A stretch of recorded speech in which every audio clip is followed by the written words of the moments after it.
Hi Strollers, and welcome to the new setup, the studio where I'm going to be doing some blogging and such forth.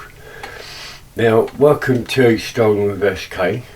This episode is different. A friend of mine, Sites from Steve, I'll leave a link for him in the description. We both went to visit the D-Day Museum in Southsea. I went on a nice sunny February winter day, and Steve went in August when it was raining. So I contacted him and I said to him that, with some of your footage inside, we've noticed it's a bit dark in there, but I took brighter pictures. So is there any chance at all that we can collab together and I can put things together and make a video of it itself? So that's what I've done. I'm hoping you're happy with it, Steve, and I appreciate what you've done, because there are extra bits on there that I didn't go because where I couldn't record, I just couldn't be bothered in the end. It was soul destroying. I'd gone over there to specifically film there and then to be told I needed a permit, yet Steve went in there 6 months previously and just literally camera in hand filming as he's going in. So I don't begrudge him with that, I don't begrudge anybody with that, but you're not hiding top secret stuff, so you could have easily just allowed me to video, because there are others as well, and I had the decency to even ask, can I video? And then I ended up spending an hour waiting for them to try and get me permission, spending money in the cab, getting coffee, only to be told, no, you can only take pictures. So I thought to myself, I'll go and have a look around and take pictures anyway. So you do need to make it clear, D-Day Museum in Southsea, you need to make it clear on your website, you need to make it clear on the entrance. But other than that, the people were fantastic there, the staff were welcoming, and it is a beautiful place to visit, and if you do get a chance, go and visit. So a collab between myself and Sites with Steve. Let's take a stroll.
Here we have a memorial wall with bricks with names on.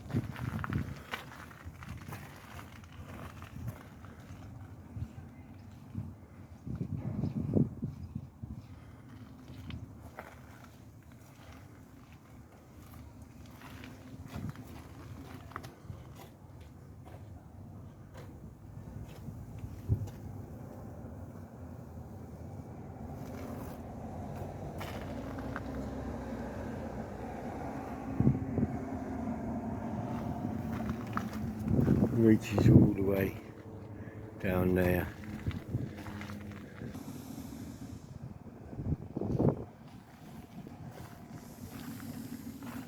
Soldier of World War II, decades of easy peace may go their way, and tide and time may drift us far apart.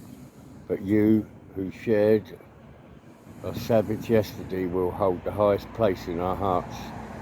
The statue was erected from donations made by veterans organisations, individuals and the business community.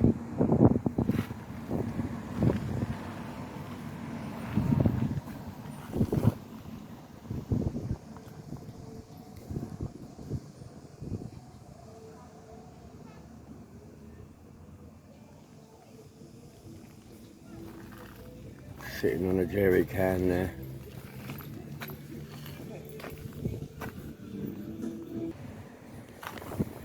D-Day 40, 6th of June 1944 to 6th of June 1984.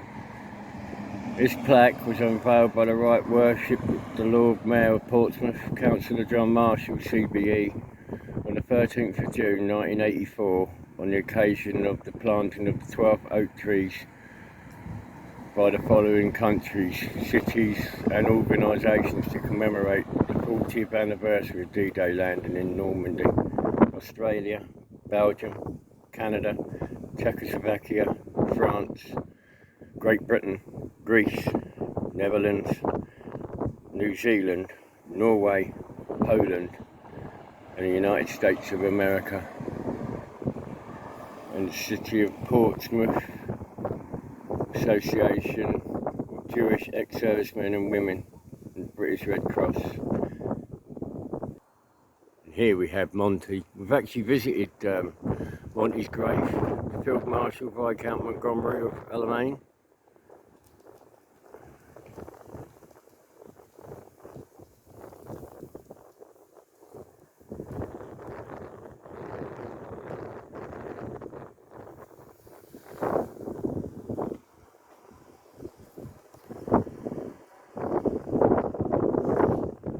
Good morning everybody and welcome back to the channel. So today we're in Portsmouth and we've come to see the D-Day story. Now I've already showed you the rain, but I'll turn you around now and show you the car park. Now it's not completely hammering it down. It's a fair size car park. Right outside they've got this massive landing craft. I do apologise if I get a bit of rain on the screen, but I shall try not to and wipe it off when it happens. I'm not sure if we're allowed to go in there first or whether it's a separate cost, but I will find out for you. But the answer to the first part of the question is you've got to go into the D-Day story first to get a wristband, which will then allow you access into the landing craft. So let's do that first. Which brings us across to the main entrance. And you can already see inside there, you've got a gift shop, which is pretty standard for these places.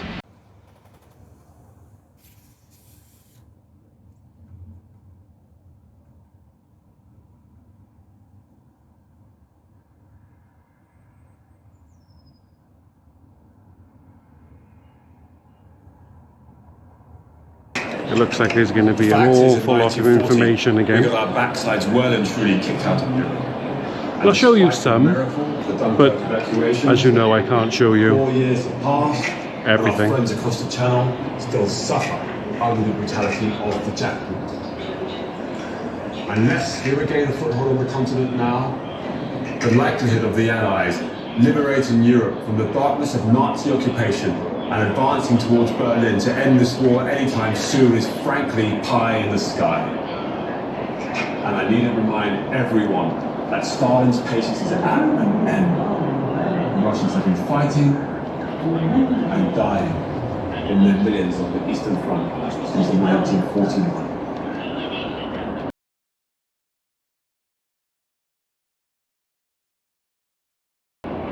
So gentlemen, the plan is Normandy.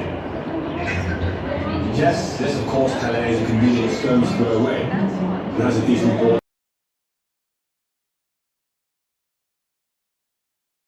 Too. We all know Calais is the obvious choice, including the Germans. So what's special about Normandy then? It's no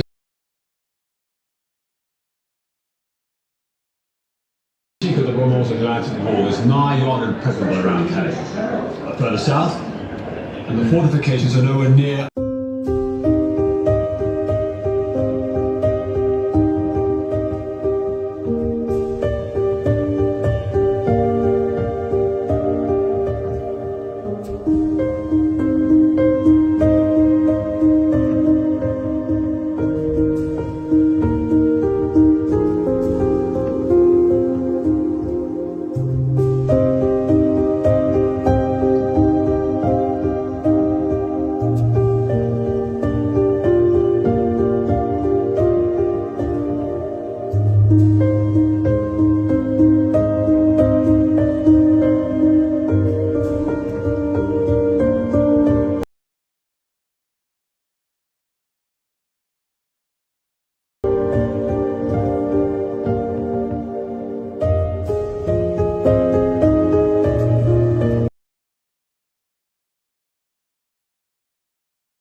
So there's some pretty cool stuff in here.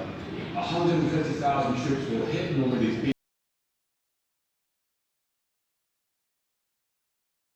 beaches with the objective of securing every. So this is a Sherman Bow tank, which I don't believe we saw in the Tank Museum. And if you haven't seen the Tank Museum, I'll put a card there for you now so you can go back and see over 300 different tanks. Even once the beaches are secure, France will be very hard won. Tougher than I think we spent North Africa And we saw the full size of that, didn't we? Some quite interesting little artifacts in here, even original matches.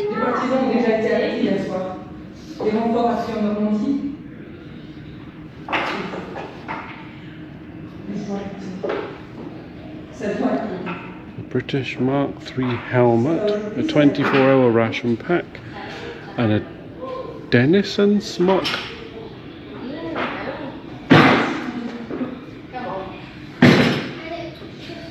It's not a lot of food for 24 hours, is it just full of sugar?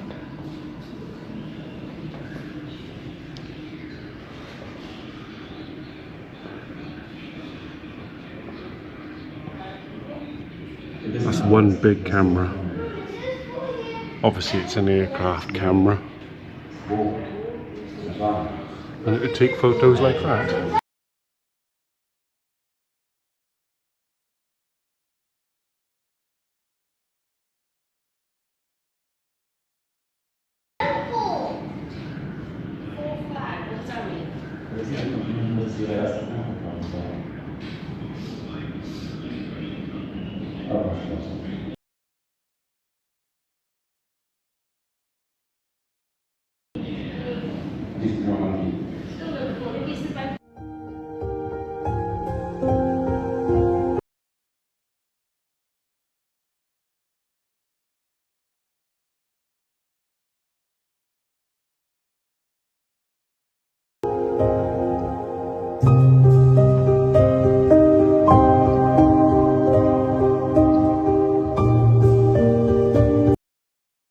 This jacket is from a young girl in Gosport, Betty White. She collected 89 badges from troops from Britain, the United States and Canada who passed by her house in Gosport on their way to France. Betty's mother sewed and pinned the badges onto her coat.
So this is a model of what the beach and hillside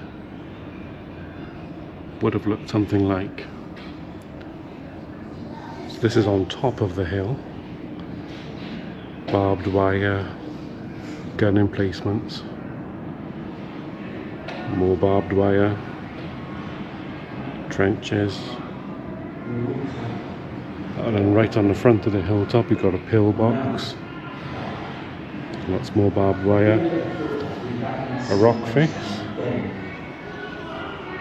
That's more barbed wire. We're going down to the beach. Mum, by the time you were buying Tank traps. you're Archie chasing panthers back And then out to sea.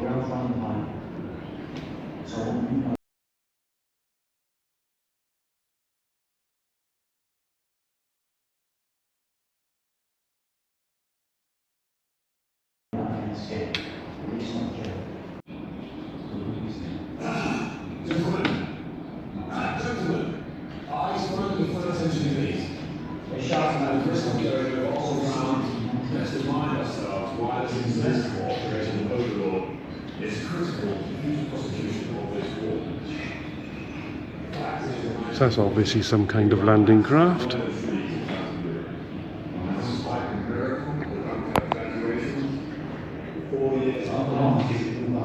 A boat with wheels. Boat with wheels. This is an amphibious landing craft.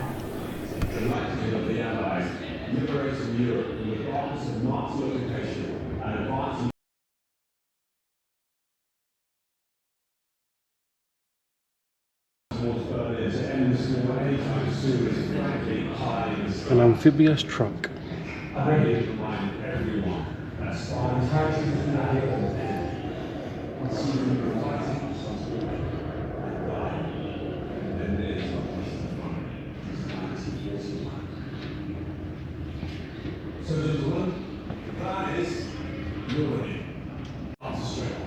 And they even created bogus maps and plans to purposefully be intercepted so that the enemy would get the wrong idea. There is actually a film made and it's called Operation Mincemeat and it stars Colin Firth. Very interesting film indeed.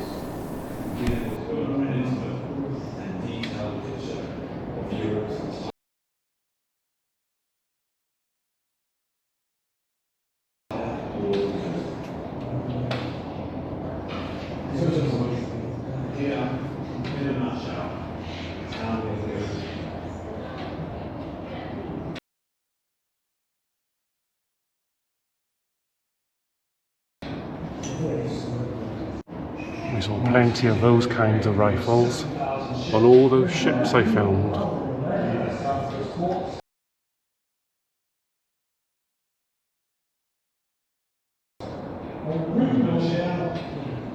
Anybody understand German?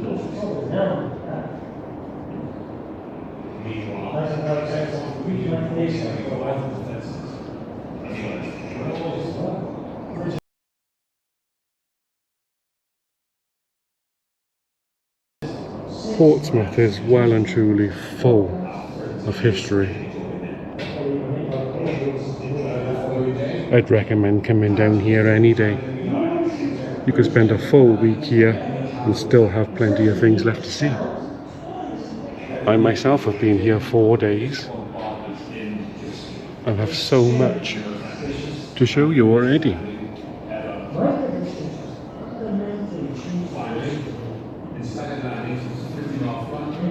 It is quite dark in here though. I have got my torch on because there's no warnings saying no flash or torches.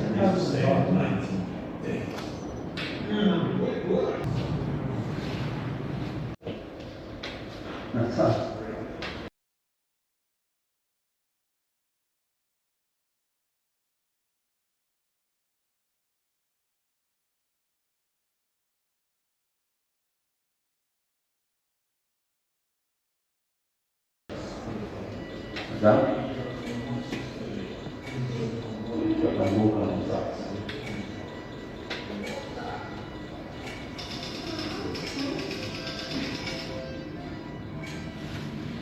ready to start sweeping within half a mile of the coast. It's not a pleasant feeling when you make a bloke fit and Joseph Newbold, that's my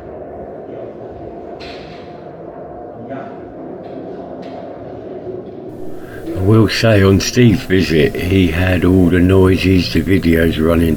There were no videos running and no noise apart from the school trips what were there.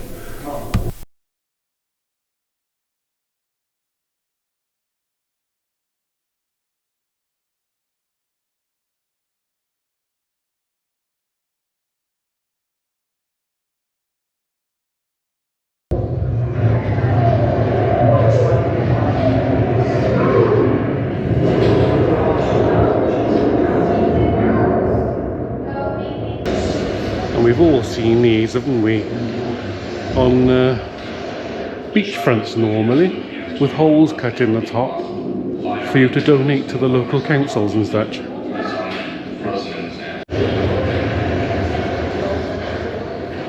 Flags we should all be proud of.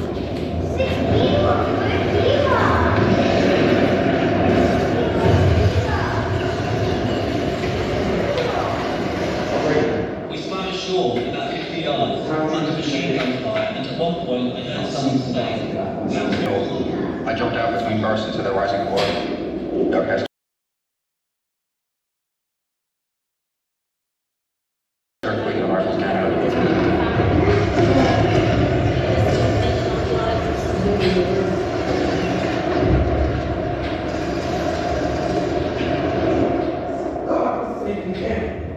Everything seemed to have gone to plan.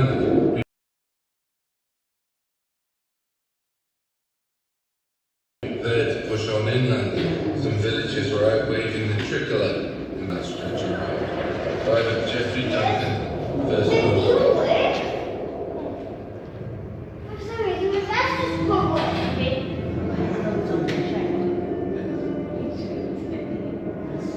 It's actually quite a detailed picture. After somebody's worked it all out and written on it to point everything out for us. 13 men, one.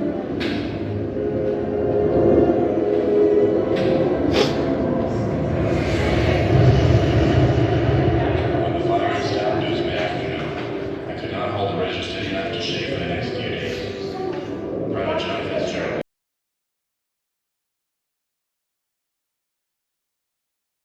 My very first US Air competition.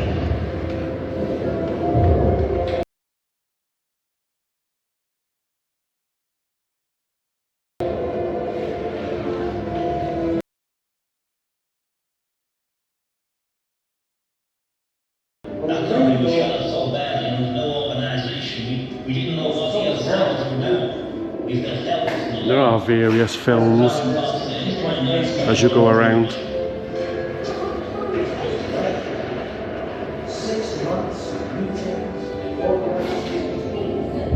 Telling you about the different beach landings, which I have been showing you across the frontier.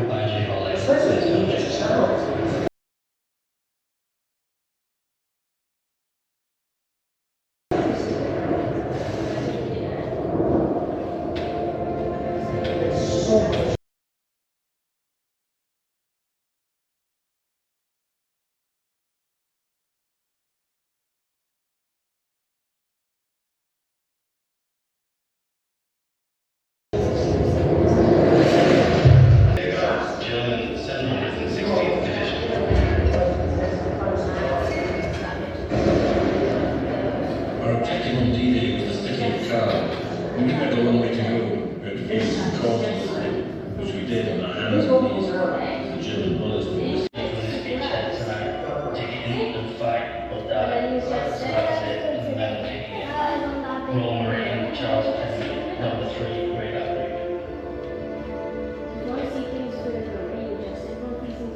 So ended D-Day. Very little sleep, worry about our exposed position, lack of ammunition, and only hard talk with ourselves. Gustav the pigeon.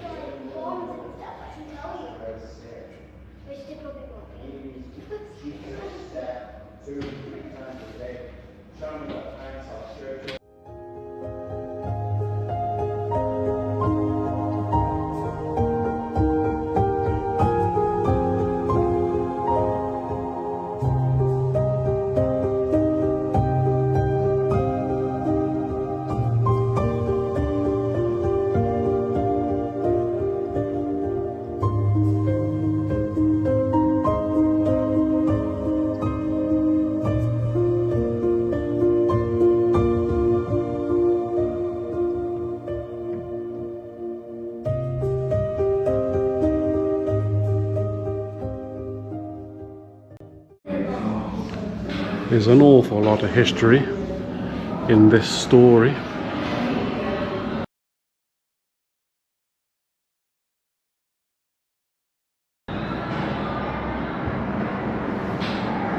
All dedicated to the D-Day, not just the war, the actual day.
That looks like an RPG to me.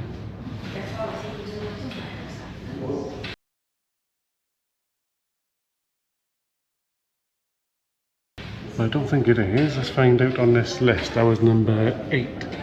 So that is a 3-inch aircraft rocket. That big one.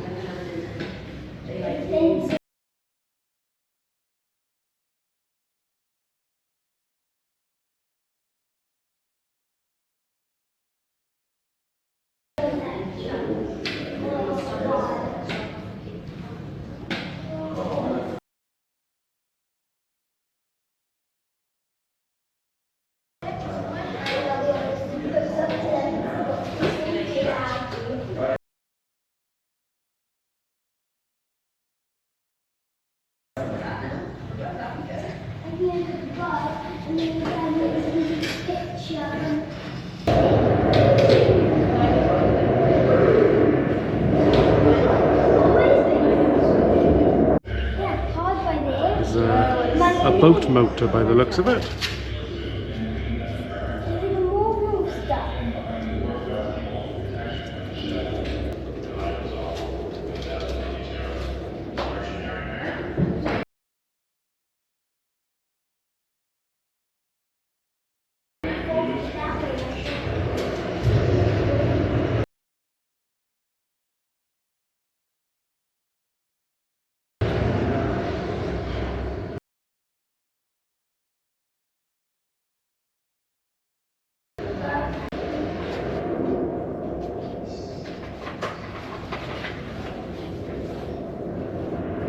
So I'm guessing we now go through these doors.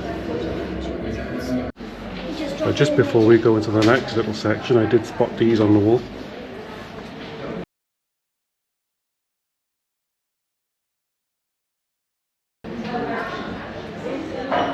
But it said this is the Overlord section. So let's go see what's here. So it looks like, as you can see, this section is mostly about embroidery, but it looks to be somewhat timely and D-Day related. Obviously I'm not going to show you them all, I'll give you a quick look around. And these are all real, all embroidery. And you can see all the notice boards underneath. It does tell you about them all.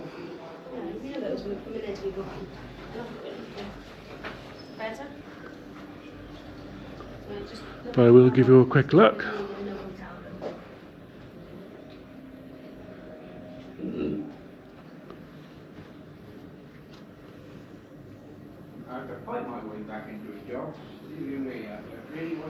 Now this bit looks every bit as big as the main museum bit.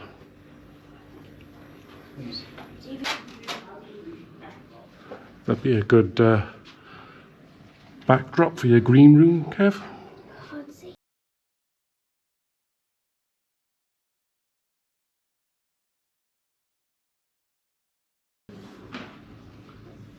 Hey, Grandad, there, Jim?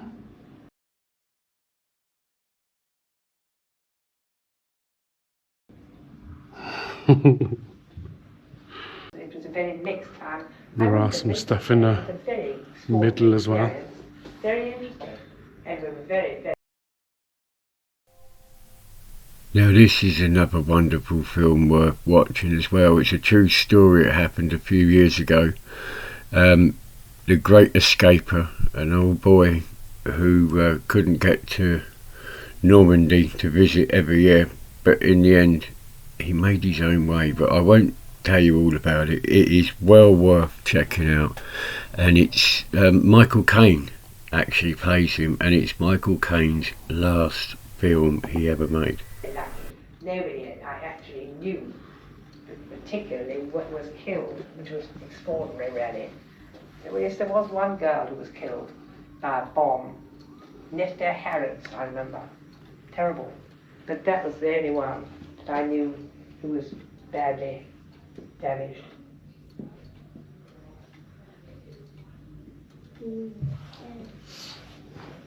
The first time I came back to Dorset was 1985. There was two coachloads of us. There was a load that couldn't come because we couldn't get another coach to come. Tells you about whose medals they actually were as well. I've been coming for quite a number of years and missed a few, but the last 15 years I've been coming all the time. Well, I go to Hermerville Cemetery because I've got 3 Bucks Battalion men buried there, and every year. I hope this isn't too jumpy in the dark.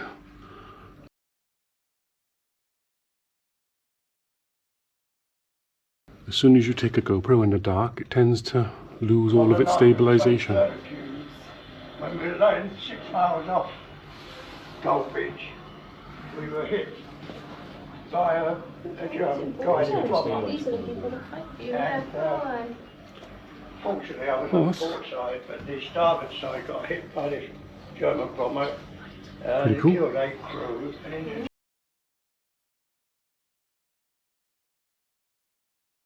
And The man who saw us through it all.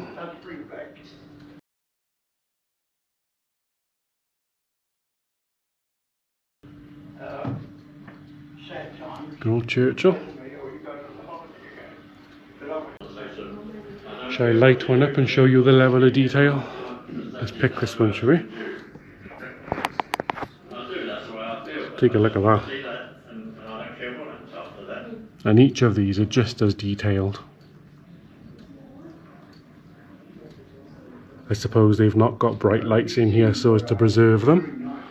So I better turn that back off.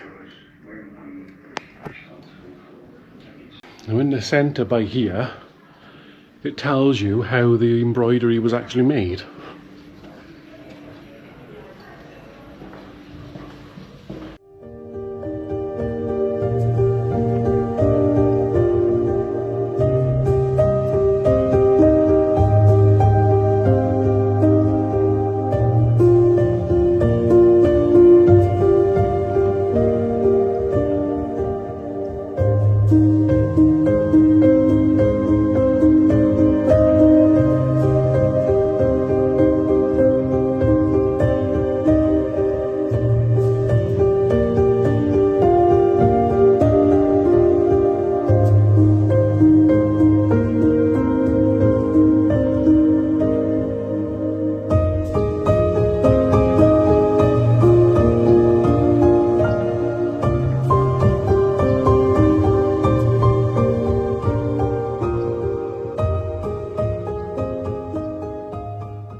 So I quite enjoyed this little section. It's almost as good as the main museum itself. So now we'll exit this bit and go across and take a look at that landing craft that we saw earlier outside. So the landing craft is only just back by there, so let's get on and have a look at that as well. So we just found out off one of the guides, this is an actual landing craft that made over 30 journeys during the war, and after the war it was actually used as a nightclub up in Liverpool, after which it fell into disrepair and sank, and in 2014 they dredged it, brought it back up, restored it and brought it down to Portsmouth to be on display here at the D-Day story. And it was actually used to transport tanks, hence why it has some tanks on it. And there's a toilet over there and a sink. As usual, I always find the toilets. It's the same toilet that was on M33 from the docks.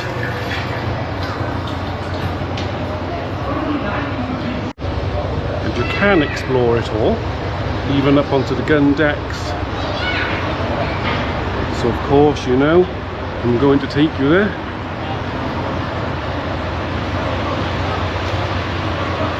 Sherman Grizzly.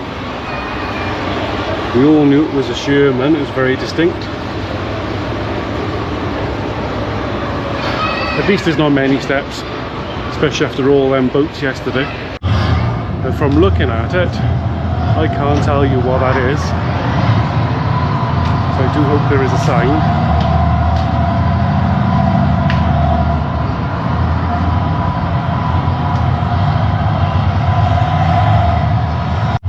So a little peekaboo in here, and you can actually see it was double hulled.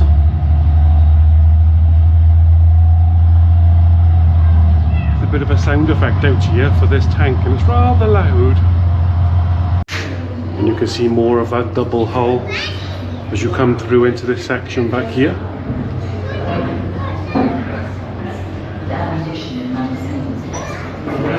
Yeah, the rest is open.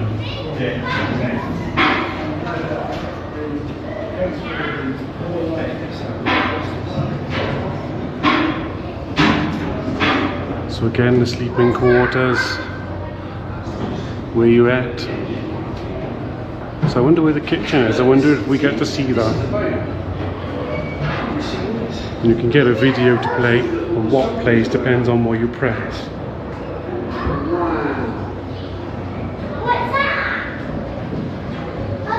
This way? Yeah, you can't go that way, let's go this way. What's your What's it?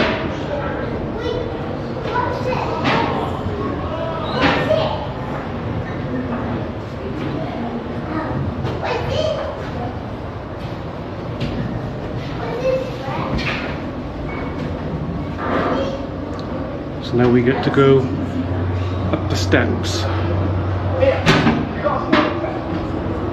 Because apparently the last way I tried to go, I wasn't allowed.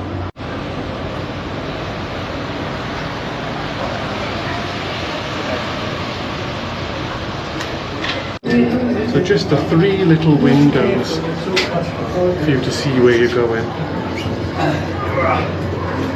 And what looks like a periscope.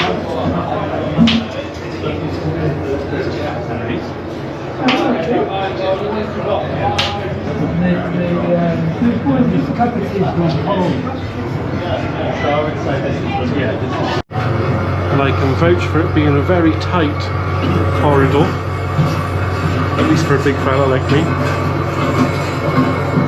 Oh, somebody used the party and haven't emptied it yet.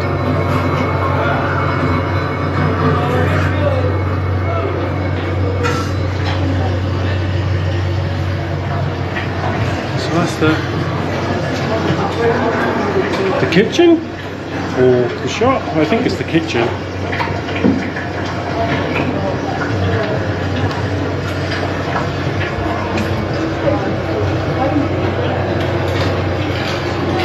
Through into probably where the officers used to sit, relax and eat their food.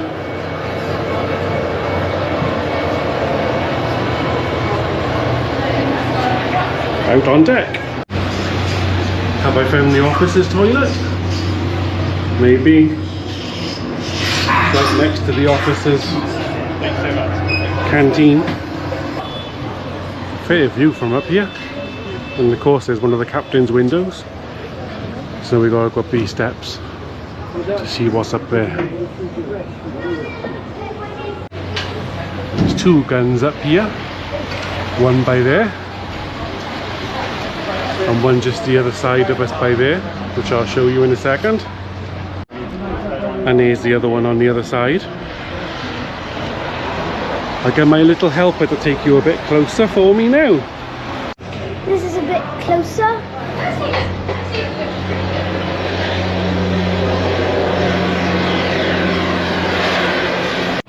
You could see shipping charts through that little hole by there. And for some reason that periscope from downstairs only comes up by here and doesn't quite see over the top. So I'm not quite sure entirely what this bit was for. But I can tell you, there's all the flags that we have seen in previous videos.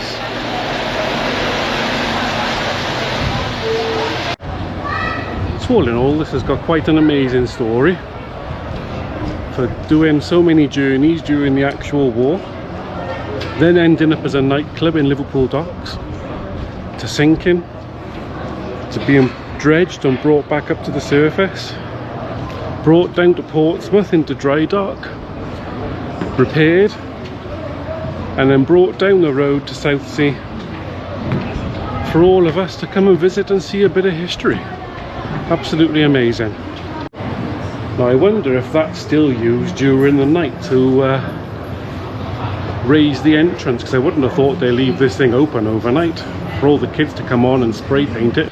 So that was the D-Day story. What did you think to it?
time's unfolding web.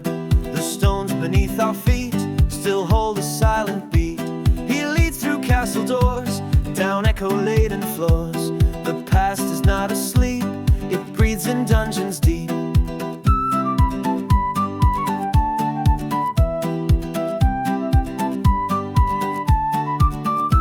Old streets and foreign towns, through ups and winding downs. With every step we find